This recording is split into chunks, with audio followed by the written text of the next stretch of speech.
वाला सिस्टम है नहीं। आइए देखिए, अभी तक हम लोग जो बजट घाटा पढ़े, घाटे का वित्त पोषण कैसे होगा। वित्त पोषण मतलब फाइनेंस कैसे जुटाया जाएगा।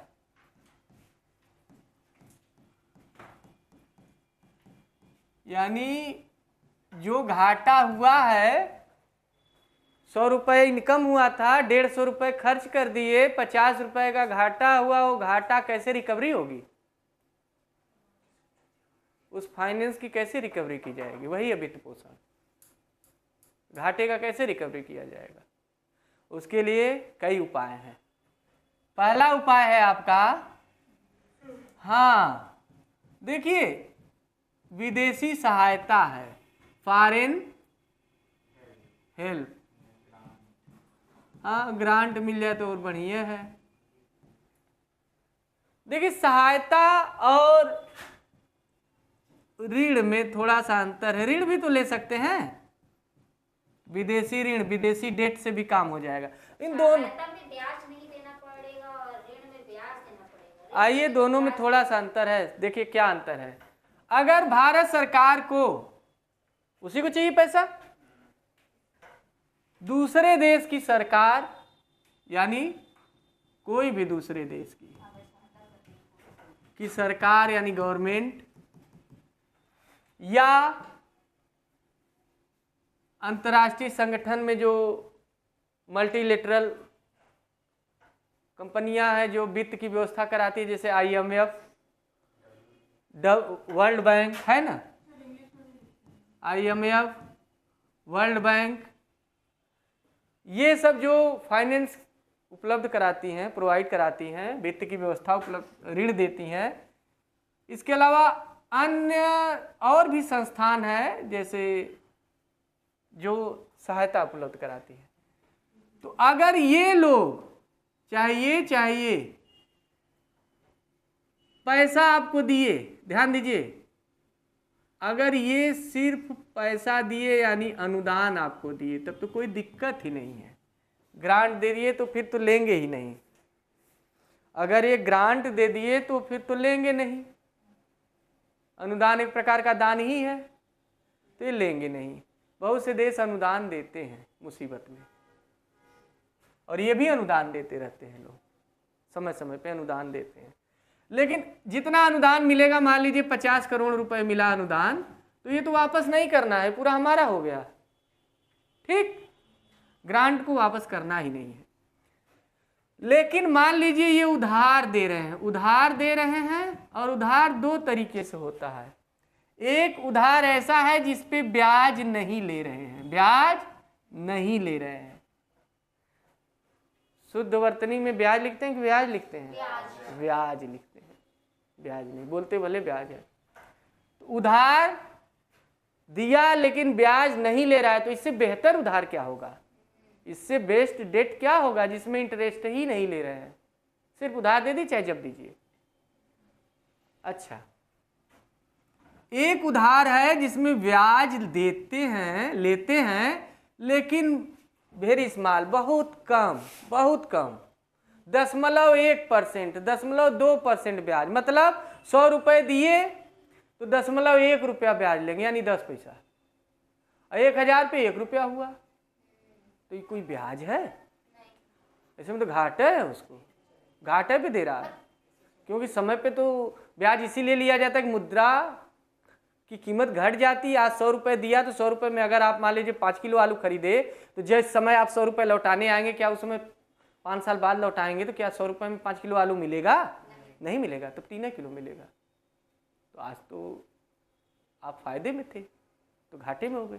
तो ब्याज जो है, मुद्रास्फीति समझाएंगे तब समझ में आएगा ब्याज लिया क्यों जाता है। तो ब्याज ये ले रहे हैं लेकिन बहुत कम, वेरी लो, बहुत कम ब्याज ले रहे हैं। इसका मतलब ये भी फायदे का सौदा है उधार लेने में। तो ये 3 तरीके, चाहे अनुदान मिल जाए, चाहे ब्याज न लें, चाहे बहुत कम ब्याज लें, ये तीनों तरीके सहायता में आते हैं। क्या आते हैं? क्योंकि घुमा फिरा हमें ही फायदा होता है। लेकिन ब्याज जितना चल रहा है उसी रेट पे अगर उधार ले रहे हैं या उससे ज़्यादा दे रहे हैं तो वो ऋण हो जाता है। क्या हो जाता है? ऋण।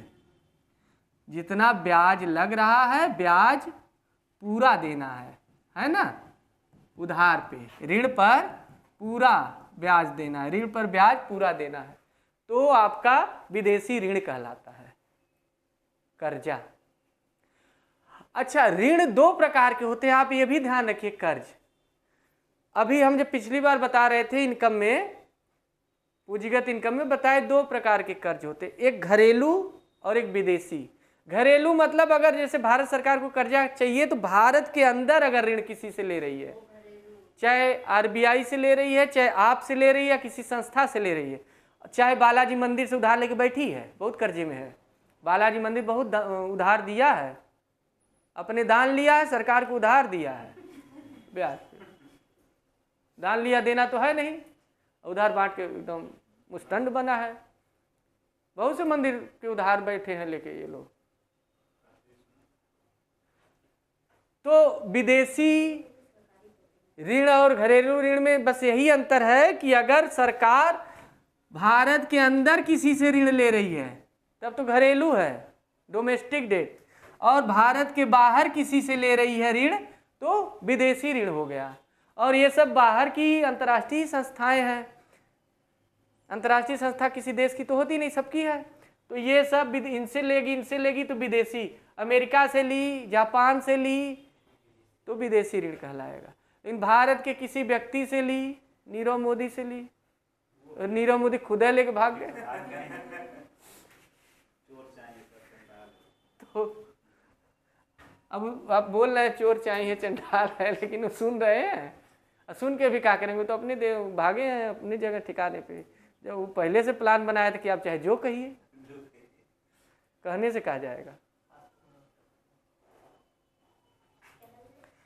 तो ये विदेशी ऋण और विदेशी सहायता से घाटे का वित्त पोषण किया जाता है। हाँ, जो घाटा इसी से पूरा होगा ना। चलिए, इनसे लिए अभी पेट नहीं भरा, और उसके बाद हम घरेलू ऋण लेंगे। क्या लेंगे?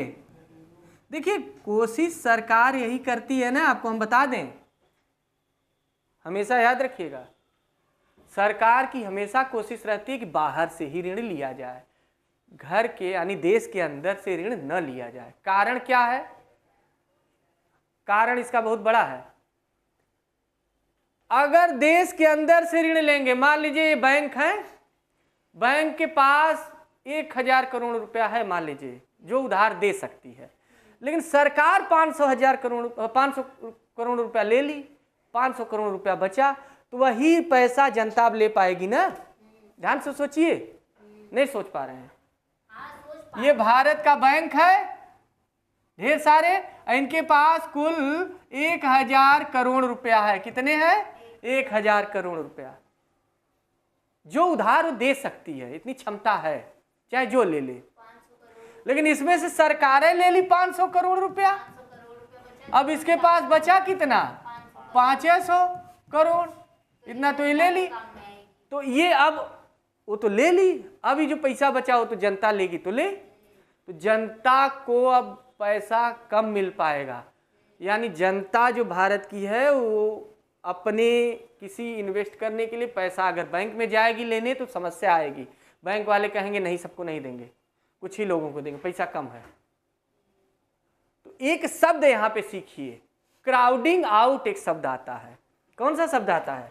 Crowding out. ये सीख जाइए, बहुत जरूरी है। क्राउड मतलब भीड़ होता है, और क्राउडिंग आउट मतलब भीड़ को बाहर करना। ये टर्म कई बार पूछ चुका है यूपीएससी में। ये क्राउडिंग आउट है क्या? भीड़ को बाहर करना। अगर ये जो बैंक हैं, अगर भारत सरकार इनसे कर्जा ले ली, यानी घर के अंदर घरेलू कर्जा ले ली, तो बैंक के पास पैसा कम बचेगा, और तो आप क्राउडिंग आउट के इफेक्ट में आ जाएंगे, यानी आपको बैंक नहीं देगा जल्दी उधार।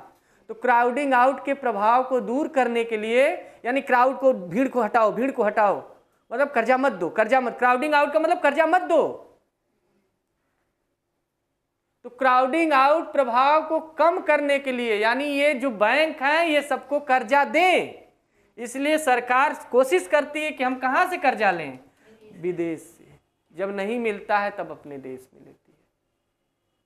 तो विदेशी ऋण लेने से क्राउडिंग आउट प्रभाव कम हो जाता है। क्राउडिंग आउट प्रभाव है क्या इफेक्ट? क्राउड मतलब भीड़, आउट मतलब बाहर करना। अगर बैंक के पास पैसा खूब होगा तो भगाएगी, भीड़ को भगाएगी? नहीं भगाएगी, कहेगी आओ ले जाओ। वो तो खुलेआम बांटेगी, घूम घूम कहेगी कर्जा ले जाओ। कोरोना के समय हाउस जो घर बनाने के लिए जो ऋण दिया जाता है वो खूब बांटा जा रहा था, क्योंकि बैंक के पास पैसा था लेकिन ले नहीं रहे थे लोग। कहाँ लगाएंगे? कंपनी इंडस्ट्री सब आधा तो बंद थी। तो वो क्राउड आउट नहीं हो रहा था, बल्कि वो बुला रही थी, भीड़ को भगा नहीं रही थी। क्राउड मतलब भीड़, आउट मतलब भगाना। तो भीड़ को तब भगाया जाता है जब पैसा नहीं रहता है।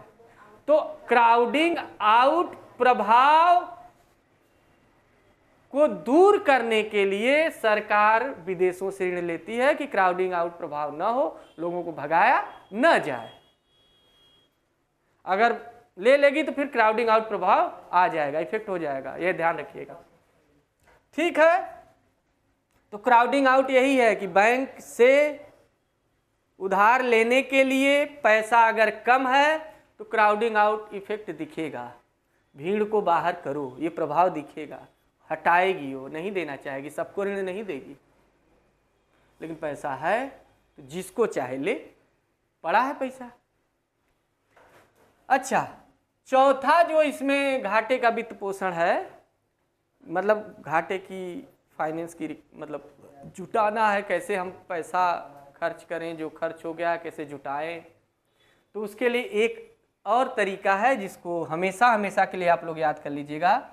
वो तरीका है, वो 3 हुआ है, चौथा हीनार्थ प्रबंधन, बहुत इंपॉर्टेंट है। फाइनेंशियल मैनेजमेंट, या कह सकते हैं फाइनेंशियल,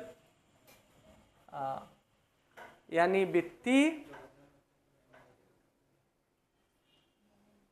वित्त जुटाना। इसको कह सकते हैं कि जो मनी है आरबीआई मुद्रा की छपाई करती है, प्रिंटिंग मनी, प्रिंट करती है। क्या करती है? प्रिंट करती है, मुद्रा की छपाई करती है। देखिए इसके पीछे शब्द छिपा, हीनार्थ प्रबंधन, हीन प्लस अर्थ, दीर्घ संधि है ना, हीनार्थ है ना। मतलब वो जान जाएंगे तो अर्थ निकाल लेंगे। हीन मतलब होता है तुच्छ, यानी निम्न तरीका, तुच्छ तरीका, है ना। अर्थ मतलब होता है मुद्रा, धन, धन धन धन, मुद्रा, पैसा। वो मुद्रा हर जगह की अलग अलग है। हमारे यहाँ की रुपया पैसा है, अमेरिका वाले डॉलर बोलते होंगे, तो सबका अपना अपना है। अर्थ मतलब धन है। अगर निम्न तरीके से, तुच्छ तरीके से धन का मैनेजमेंट किया जाए, प्रबंधन किया जाए, तो वही हीनार्थ प्रबंधन है ना। क्या है हीनार्थ प्रबंधन? फिर से समझिए, अगर गलत तुच्छ तरीके से धन का प्रबंधन किया जाए वो हीनार्थ प्रबंधन। ये तुच्छ तरीका है क्या? इसका एक लाइन में आंसर है कि जब भारत सरकार नोट की छपाई करके आरबीआई से कहती है नोट छापिए और पैसे जुटा लेती है, तो उसे हीनार्थ प्रबंधन कहा जाता है। मतलब आरबीआई ही छापेगा, लेकिन छपवाएगा कौन? भारत सरकार। तो जब भारत सरकार यानी इंडियन गवर्नमेंट मुद्रा की छपाई कराती है, क्या कराती है? मुद्रा की छपाई करा के इसकी रिकवरी कराती है तो उसे क्या कहते हैं? हीनार्थ प्रबंधन, यानी भारत सरकार द्वारा रुपए की छपाई करना। क्यों रुपए की छपाई की जा रही? जो घाटा हुआ उसको पूरा करने के लिए। भाई हमें 100 करोड़ रुपए खर्च करना था, इतना ही इनकम था, हमने 150 कर दिया, बाकी उधार नगर ले दे के तो 130 तक पहुंचा दिए हम, लेकिन 20 करोड़ नहीं जुट पा रहा है। तो आरबीआई कहेंगे छाप दीजिए नोटवा, उसके पास तो है, छाप दे। सरकार आरबीआई सब एक है, मतलब थोड़ा सा अंतर है, सरकार का ही एजेंट है, उसी का काम कर रहा है। तो आरबीआई छाप दिया, तो 20 करोड़ छाप दिया, पैसा तो मिल गया, हो गया, जा काम खत्म। लेकिन क्या आप ही बताइए सिर्फ मुद्रा की छपाई से ये सॉल्व हो जाएगा समस्या? नहीं सॉल्व होगा। हम मुद्रास्फीति में पढ़ाएंगे आपको वहाँ पे डिटेल में, इन्फ्लेशन में, कि इससे समस्या नहीं सॉल्व होगी। ये गलत तरीका है। कैसा तरीका है? गलत तरीका, हीनार्थ प्रबंधन है ना, ये मैनेजमेंट ठीक नहीं है। तो ठीक है, यही है, इससे मुद्रास्फीति बढ़ती है। क्या बढ़ती है? मुद्रास्फीति बढ़ती है, ये समस्या आती है। तो ये बताइए आप अभी तक ये देखें कि जो सरकार को घाटा हुआ है, डेफिसिट, वो सबसे सही तरीका क्या है सरकार के लिए? पहला प्रयास क्या करे वो कि हमारा पैसा जो हम खर्च कर तो दिए ज़्यादा, रिकवरी कैसे करें? मतलब रिकवरी नहीं बोलेंगे, मतलब उस पैसे को हम कैसे भरें। तो इसके लिए सबसे अच्छा तरीका क्या है? सबसे अच्छा तरीका है कि विदेश से अनुदान मिल जाए, सबसे अच्छा तरीका है। देना ही नहीं होगा, लौटाना ही नहीं होगा, ग्रांट मिल जाए, लेकिन वो कुछ ही मिलेगा। फिर उससे अच्छा तरीका क्या है? अब वो नहीं मिला तो उसके बाद दूसरा तरीका है कि मिले उधार, लेकिन बिना ब्याज के मिले, ये और अच्छा तरीका है। अगर ब्याज वाला भी मिले तो बहुत, या फिर उसके ब्याज वाला नहीं मिल रहा है तो कम से कम ब्याज लें तो बहुत कम लें, या फिर नहीं मिल रहा है तो फिर ब्याज वाला मिले, लेकिन विदेश से ही मिले। फिर अपने देश में ये व्यवस्था करें कि अगर वहाँ नहीं मिल रहा है तो अपने देश में लौटे, वहाँ से लें। वहाँ से भी नहीं हो पा रहा है, तब अंतिम रास्ता कौन है? अंतिम भारत सरकार को अंतिम सहायता कौन करता है? मुद्रा की पूर्ति भारत सरकार को अंतिम रूप से कौन करती है? आरबीआई। कोई नहीं देगा, ही देगा, बैठा है मशीन लेके, वहाँ धक धक धक धक धक धक। नासिक में छपता है एक तो दिवास है, स्याही बनता है वहाँ। अच्छा, नेपाल में तो अखबार का कागज पे छाप देंगे नोट, ठीक है। नासिक रोड है, लेकिन नासिक रोड बोला जाता है। देवास में एक है मध्य प्रदेश में, होशंगाबाद है, ये भी मध्य प्रदेश में है। एक जगह नोट का कागज बनता है, स्याही बनती है, वही दोनों जुटा के दग दंदना के।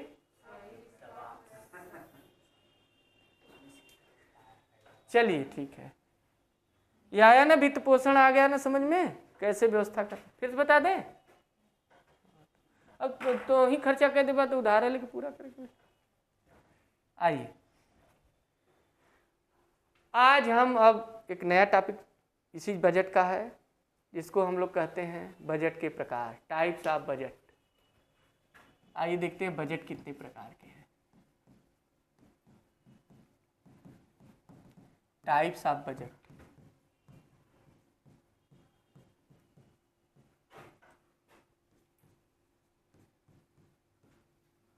आइए बजट के प्रकार देखिए।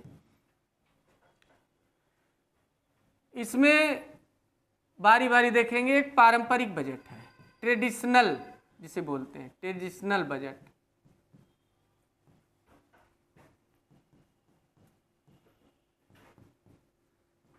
ये बजट क्या है, ध्यान से देखिएगा।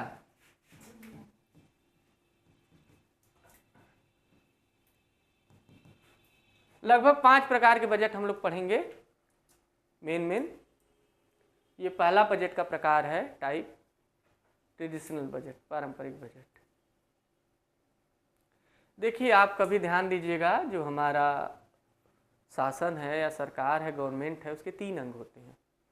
एक है विधायिका यानी जिसे हम लोग बोलते हैं लेजिस्लेटिव या लेजिस्लेचर, दूसरी है कार्यपालिका जिसे एग्जीक्यूटिव बोलते हैं, और तीसरी जुडिशरी यानी न्यायपालिका। तीनों है। लेकिन आप ध्यान करिए कि बजट बनाता कौन है? संसद बनाती है ना, यानी विधायिका, पार्लियामेंट बनाती है। बनाती तो वित्त मंत्री है, लेकिन पारित होता है और पैसा निकाल सकते हैं, रख सकते हैं, सारा अनुमति किससे है? पार्लियामेंट से, संसद से। तो और सरकार, देश चलाता कौन है? कार्यपालिका। विधायिका कानून बनाती है, कार्यपालिका देश चलाती है। पैसा चाहिए देश चलाने के लिए किसको? मंत्रियों को, प्रधानमंत्री और मंत्री सबको चाहिए ना। और ये प्रधानमंत्री मंत्री लोकसभा के प्रति जिसका बहुमत है लोकसभा में, वही सरकार बना है ना। जिसका बहुमत है उसी का सरकार बना है। तो लोकसभा में बहुमत है, उसी की सरकार बनी है। लोकसभा के बहुमत दल का नेता प्रधानमंत्री है, और लोकसभा राज्यसभा मिलके ही संसद है। तो नियम ये है कि कार्यपालिका जो खर्चा करेगी उसके लिए संसद अनुमति दे। बजट पे अनुमति कौन देता है? संसद देता है ना। लोकसभा राज्यसभा से पारित होती है। हालांकि बजट एक तरह का धन विधेयक है, इसलिए इस पे लोकसभा का ही पूरा अधिकार है। तो लोकसभा में, अच्छा, ये लोग अपना बहुत अच्छा तरीका बना के रखे हैं। बताए ना कि लोकसभा में जिसका बहुमत है उसी की सरकार। अच्छा, ये पैसा उसी को, लोकसभा में बहुमत है तो लोकसभा को पूरा अथॉरिटी दे दो, वही धन विधेयक पारित कर दे। राज्यसभा से कोई लेना देना बहुत करेगी, 14 दिन रोक के रखेगी, हम बताएंगे वहाँ। तो घुमा फिरा पैसा तो अपना ही निकाल के अपना ही खर्चा कर देते हैं। मतलब हमें खर्चा करना है, हमें कोई रोक टोक ना हो, जब चाहे खर्चा कर दें, 14 दिन तक रोक सकते हैं, बस। आप यही है, बहुत दिमाग लगा के बनाए हैं, सरकार चलाने में कोई बाधा ना आए। अच्छा, ये जो लोकसभा है और राज्यसभा, ये दोनों संसद है मिलके, राष्ट्रपति भी है इसी में।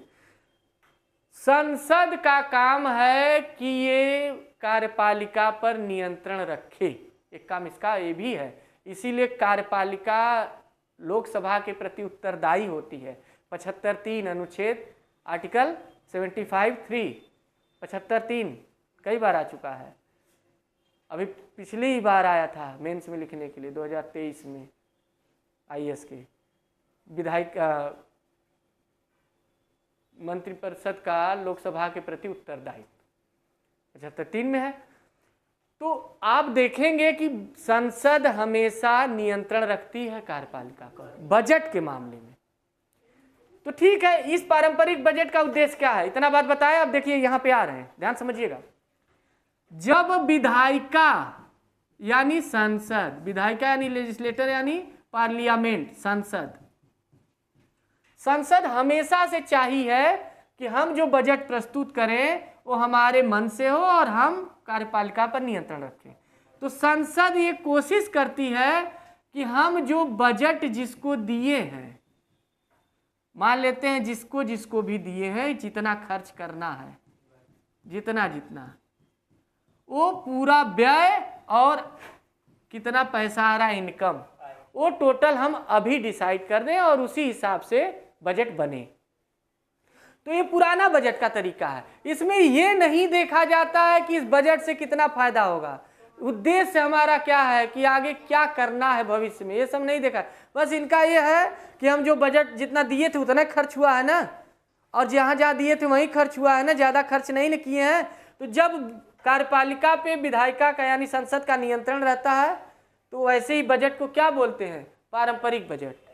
इस बजट में बस ये देखा जाता है कि हम जितना पैसा, एक लाइन का समझिए इसका आंसर, हम यानी संसद ने जितना व्यय करने के लिए कहा था आप उतना ही किए हैं ना, ज़्यादा नहीं किए हैं ना, और जहाँ जहाँ कहे हैं वही हुआ है ना, इधर उधर तो नहीं हुआ है, यही देखती है।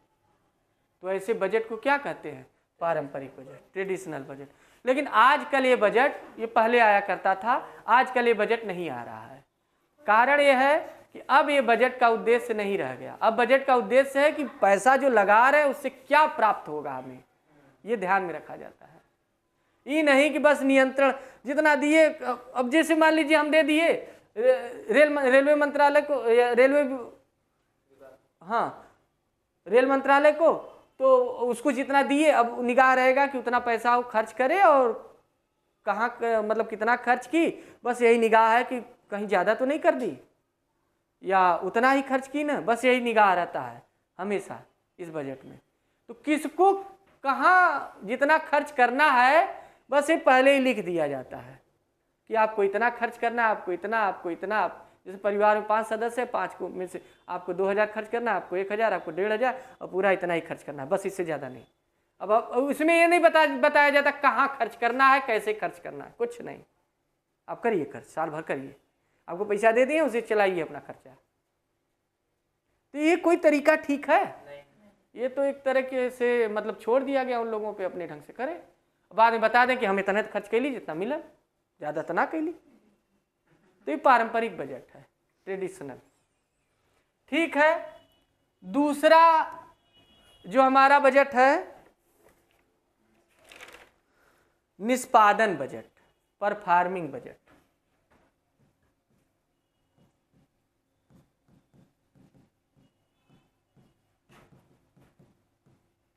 यानी परफॉर्मिंग बजट।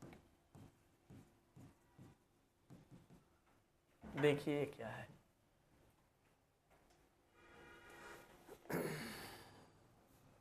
निष्पादन बजट आजकल बहुत तेजी से, सबसे पहली बात 1951 में यूएसए में ये बजट पारित हुआ था। कहाँ पारित हुआ दुनिया में? यूएसए में 1951 में ये पहली बार पारित हुआ था, पहली बार। ये बजट है क्या?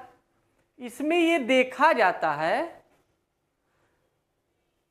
कि हम जो पैसा लगाएंगे, खर्च करेंगे, उसका रिजल्ट क्या आएगा। ध्यान समझिएगा, इसमें हमेशा रिजल्ट पे, परिणाम पे देखा जाता है कि अगर मान लीजिए हम मनरेगा पे पैसा खर्च करेंगे इस योजना पे, तो इसका रिजल्ट क्या आएगा? तो बेरोजगारी कम होगी। अच्छा, हम यहाँ इस जगह पे इतना पैसा खर्च करेंगे तो उसका रिजल्ट क्या आएगा किसी भी क्षेत्र में। मान लीजिए हम नहर बनवाने लगे, पूरे भारत में खुदवाने लगे, तो इस साल तो खुदवाएंगे ही, पनिया नहीं चलेगा, अगले साल पैसा खत्म हो जाएगा, सरकार कुछ दिखाई नहीं पाएगी। इसलिए ये लोग पूंजीगत पे खर्च नहीं करते हैं ज़्यादा, क्योंकि अगर नहर खुदवाने लगे तो पहले तो ज़मीन लेंगे, सबकी खरीदेंगे, उसका पैसा देना होगा। उसके बाद हाँ, खुदाई में ज़्यादा नहीं जाएगा, ज़मीन का ही पैसा ज़्यादा जाएगा। खुदाई में कितना जाएगा? खुदाई में ज़्यादा नहीं जाएगा, ज़मीन का ही। वो खोद के तो सड़क बना देगी, अपना रास्ता बना देगी, खुद ज़मीन में ज़्यादा जाएगा। यानी मेन काम वही खर्चा है। जितना नहर खुदवाएंगे, जितना दूर तक जाएगी, पूरा ज़मीन लेना पड़ेगा। सबसे बड़ी समस्या ही है, वो सरकार की हो जाएगी। तो इसलिए सरकार 1, 2, 3 साल तो उसको लग जाएगा ज़मीन भूमि अधिग्रहण में, तो नहर कहीं खुदवाए। लेकिन इसका बेनिफिट आप देखिएगा, यही चंदौली से सांसद थे और उत्तर प्रदेश के मुख्यमंत्री थे पंडित कमलापति त्रिपाठी। उत्तर प्रदेश के मुख्यमंत्री थे, चंदौली से सांसद हुआ करते थे। बनारस चंदौली एक ही में जिला था, लेकिन सांसदीय क्षेत्र अलग था। जैसे इलाहाबाद में फूलपुर है, लेकिन 2 सांसदीय क्षेत्र है वहाँ, इलाहाबाद फूलपुर है, फूलपुर इलाहाबाद जिले का। तो जब पंडित कमलापति त्रिपाठी मुख्यमंत्री थे तो उन्होंने बहुत बड़ा काम किया, नहर खुदवाया। और पूरे चंदौली में भी नहर, पूरा चंदौली नहर आज तक हम लोग लाभ ले रहे हैं। पानी आती है, कोई हेडक नहीं, एक तरफ से पानी भरता है, खेत में नहर पानी आती है, सिंचाई का कोई वही नहीं, और खूब धान होता है, धान गेहूँ भी होता है। 3 ही बार तो पानी देना होता है, टाइम से आ जाता है, कोई दिक्कत नहीं। लेकिन जिस समय वो खुदवाए होंगे, पैसा गया होगा, इतना खर्च हुआ, उस समय लोगों को लगा कि कोई काम नहीं हुआ, अगले साल हार गए। लेकिन आज तक जितना काम वो किए उत्तर प्रदेश में, जितना काम नहीं हुआ उतना अकेले चंदौली में हुआ। उस समय बहुत काम हुआ। तो जनता ही नहीं देखती है कि हमें लाभ, वो तुरंत चाहिए, अभी तुरंत बेनिफिट। अभी इस समय एक योजना चल रही है, जैसे अभी रिसर्च आया है अमेरिका में कि कहीं योजना पे आप खर्च कर रहे हैं, पूरा जनता को देख लीजिए, कितना पूरा बजट देख लीजिए, कितना योजना पे खर्च हो रहा है, सीधा काम करिए, योजना फोजना पे मत खर्च करिए, सीधे उनके पूरे जनता, पूरा पैसा बटे जनता को भाग दीजिए, पूरा पैसा देश का बटे जनता भाग दीजिए, पूरा पैसा सबके अकाउंट में डाल दीजिए, बात खत्म। 8,000 9,000 सबको मिल जाए, खत्म बात। इस तरह विकास होगा? आ तो जाएगा, लेकिन विकास सरकार क्यों बनी है? इसीलिए बनाई गई है ना कि सबका विकास करे। लेकिन आज तो उसी के पीछे चल रहे हैं लोग, पूरी तरीके से नहीं, आधा तरीके से चल रहे हैं। देखिए अकाउंट में पैसा आ रहा है खूब, हर तरह से घूम फिर आ रहा है, तो विकास कितना होगा? कभी महिलाओं को दिया जा रहा है, लाडली बहन योजना चल रहा है, तो कहीं कुछ घुमा फिरा आ ही तो रहा है। तो वो हमारे देश में पूरा उसका लाभ, उस नीति का पालन नहीं कर रहे हैं, लेकिन उसको बढ़ा दिए हैं जरूर। पहले ऐसा उतना नहीं मिलता था, अब देखिए ढेर सारा श्रम मानधन मिल गया, इधर आपका किसान सम्मान निधि, ढेर सारा पैसा खूब हर तरीके से आ रहा है, और घुमा फिरा वही बतिया आ गई, और बढ़ा दें तो बात वही हो गई। कोई बात नहीं, निष्पादन बजट का मतलब है कि जब बजट बनाया जाए तो उसमें ध्यान रखा जाए कि हम जो बजट तैयार कर रहे हैं वो पैसा जहां खर्च कर रहे हैं उसका रिजल्ट क्या निकलेगा, इसको ध्यान में रख के बनाएं।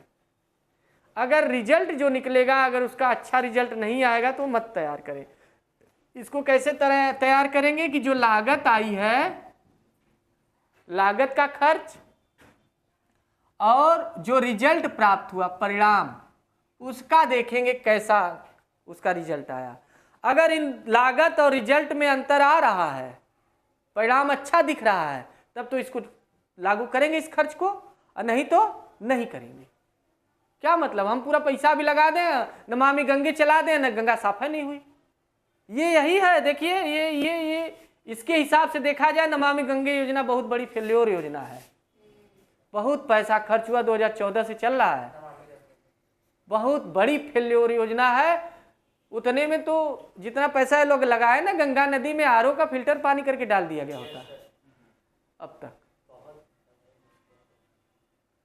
तो अब क्या कहा जाए, सरकार अपने अपने ढंग से काम करती, लोग अपने अपने ढंग से।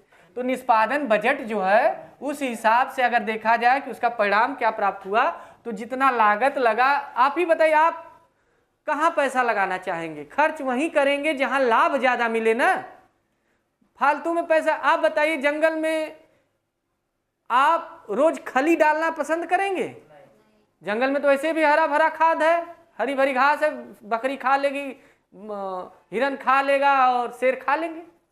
मतलब हवाई जहाज से क्या काम करिए, नहीं ठीक है, हवाई जहाज से क्या काम करिए कि खली डलवाइए जंगल में, खली बढ़िया बढ़िया खली चुन्नी, वो खली नहीं जो मार के दीवार तोड़ दिया था, खली चुन्नी जो आती है गाय भैंस को खाने के लिए। अब जंगल में डलवा दीजिए तो बकरी मजबूत होगी और हिरन मजबूत होगा, तो वही खा के शेर मजबूत होगा, तो हमारे देश में शेर खूब हो जाएंगे। ये कोनो नियम सही है? यानी आप कहाँ पैसा बर्बाद कर रहे हैं? वही हाल नमामि, अब कहेंगे तो खराब लगेगा, लेकिन पानी में पैसा बहा रहे हैं। नमामि गंगे योजना में जो पैसा जा रहा है सचमुच में पानी में बह रहा है। 10% उसका लाभ दिखता है, 90% पैसा कहां गया नहीं पता चलता है।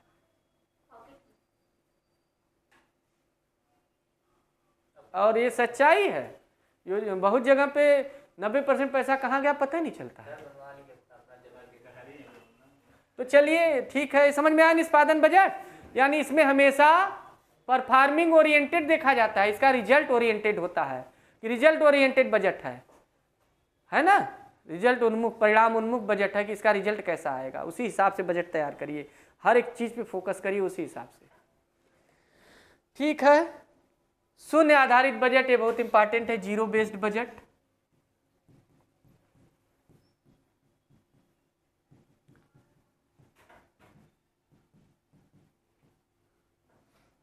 जीरो बेस्ड बजट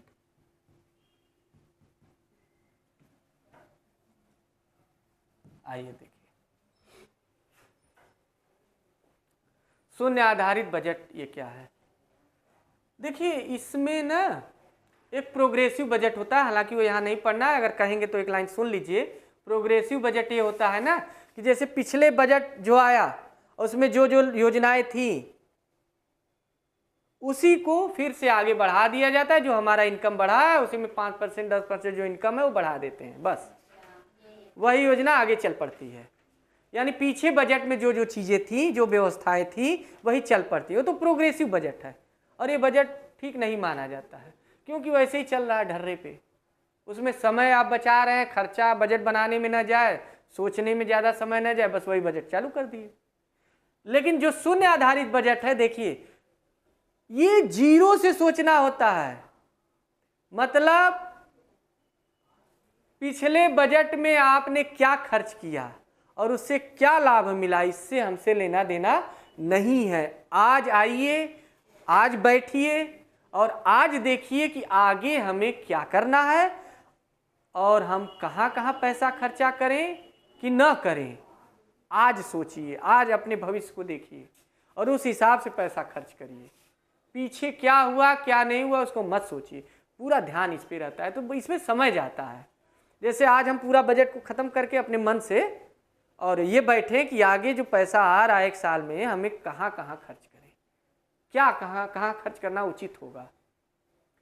क्या इसरो को दे खर्च करने के लिए? नहीं। रक्षा पे खर्च करें कि नहीं ज़्यादा, हथियार खरीदने में करें कि नहीं खूब मार हथियार ये बताइए, हथियार खरीदने से कोई देश का कल्याण तो नहीं होता है, सुरक्षा होती है, लेकिन जब आपके पास सुरक्षा के हथियार है काफ़ी, तो खरीदने का कोई मतलब रह जाता है?